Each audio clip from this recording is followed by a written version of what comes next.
Welcome to Mind Coast. We're continuing on our journey of self-growth and discovery, starting with the meditation that'll help us reflect on ourselves. Feel free to listen at your own pace. We're all together in spirit. Intention 2. What is purpose? Do I feel that what I'm doing with my life is a specific reason for my existence, and that the journey I'm on was meant for me? And if so, what is it that gives me such confidence? Is it more than just momentary success, or a predicted sense of capability, or outward reception and approval? When challenges are presented, can I still maintain sight of my reason to persevere? Can I welcome and commit myself to the process of improvement when it's demanded? Or am I just going through the motions and doing what's expected? Is the desired end result what fuels my motivation and efforts? Is the pace of my progression towards those results solely what I measure myself by? Are success or gains what matter most to me? Is what I'm pursuing not enough in itself to provide a lasting sense of fulfillment and inspiration? Can I create a life that provides enough for myself while being completely fulfilling, free of passionless work, and filled with appreciation?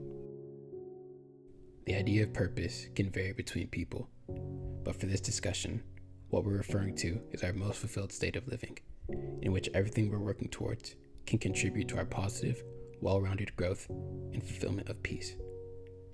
For each person, that can look completely different, and how we all realize and pursue what that is isn't meant to be the same either. But it's hard for us to find and maintain clarity in our search when there's so much outside of ourselves that imposes what should be recognizable and worth chasing. The older we get, our process of self-realization comes more into contact with and affected by all kinds of adversity and influences. And in response to the impartial and apathetic nature of reality and the shortcomings of both ourselves and the people we witness, the seeds of doubt that take root make it easier and seemingly much more simpler to conform what we want to make out of our lives to the expectations that surround us, and base off of others what should be desirable and attainable for us.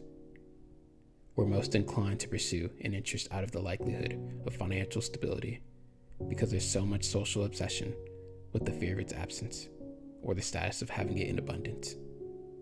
And while what can ensue may attend to all of our physical needs, without anything to provide internal significance, it'll eventually coincide with mental exhaustion or coping mechanisms. And if there's nothing aside from our assets and status to uphold meaningfulness, then inevitably, there will always be people that will see ourselves as lacking to in some capacity and inferior to in comparison. The truth is that no matter who or what we're looking to, purpose will always remain as something individually and internally discovered. Even the closest and most highly regarded people to us can only perceive and understand a fraction of our personal experience. And that doesn't always make their input worthless or non-applicable, but it does mean that the only fully sufficient and confident source of direction we can ever have comes from within. This means that the first step towards finding purpose is separation.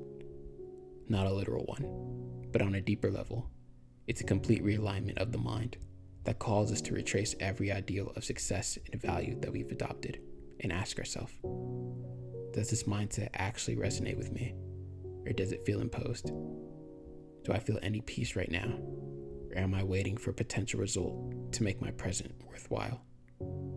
And can I realize my own growth without it being marked by recognition? If we can become our own source of direction to those questions, then we can begin to see and design a life that's completely meant for us, and that holds no room for feeling insignificant or the weight of comparisons. Change isn't something that ever comes easily, and feeling a sense of disappointment in who we are and what we lack in the present is something that naturally presents itself when we're striving to become more than what we are. But what's essential at this stage in each of our journeys, and the reason why we're here at Mind Coast, is to discover how much strength and comfort exists within our intuition and our potential for improvement.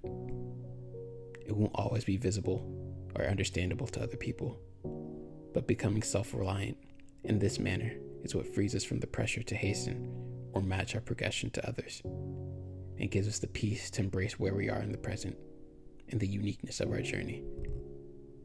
No matter what stage of our life we're in, if our ambition gives first consideration to anyone or anything aside from our physical, mental, and spiritual ease, and if it can't be loved in every single moment, then our destiny lies elsewhere from where we are. And that's perfectly fine, as long as we're willing to find our way there. In the face of obstacles and doubt, being able to listen and trust in our self-guidance is what will keep us from wavering. But that doesn't mean those encounters with our limitations will be any less difficult to overcome.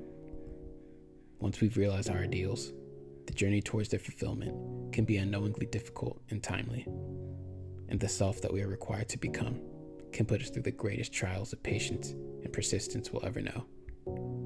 But we'll be able to face and overcome those challenges because they hold a significance that's great enough for us to confidently reach beyond ourselves as far and as many times as it takes to succeed.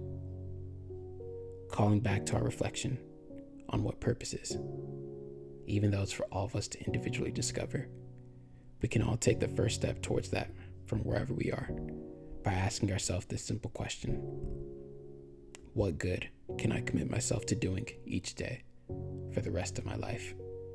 Not an act of charity necessarily, but more so a craft that in itself brings enough enjoyment and satisfaction to live to improve upon.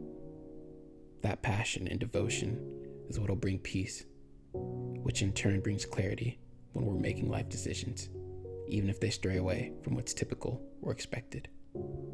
Because the fear of missing out is pushed so heavily on all levels of society, so many of us unknowingly adopt the notion that performance capability equates to or is even more important than purpose, and what we dedicate our time and energy towards as a result only shows its worth when we get something in return for them. That way of living, in which our extensive and consistent effort only feels worthwhile when compensated, is the accepted norm for most people. And it's also why so many people need a coping mechanism just to make it to tomorrow. But that's a choice that no one should ever feel forced to make. This moment is for all of us, if we've stopped, to dream once again. There's a life with complete freedom from what the world demands, within reach for everyone. It just takes trust in ourselves to start visualizing it. If you're feeling lost or stagnant, then maybe it's time for you to take a chance on yourself. There's never been anyone who's dreamt like you do. So who else can tell you where your path should go? And at the same time, who else can make you turn away and give up?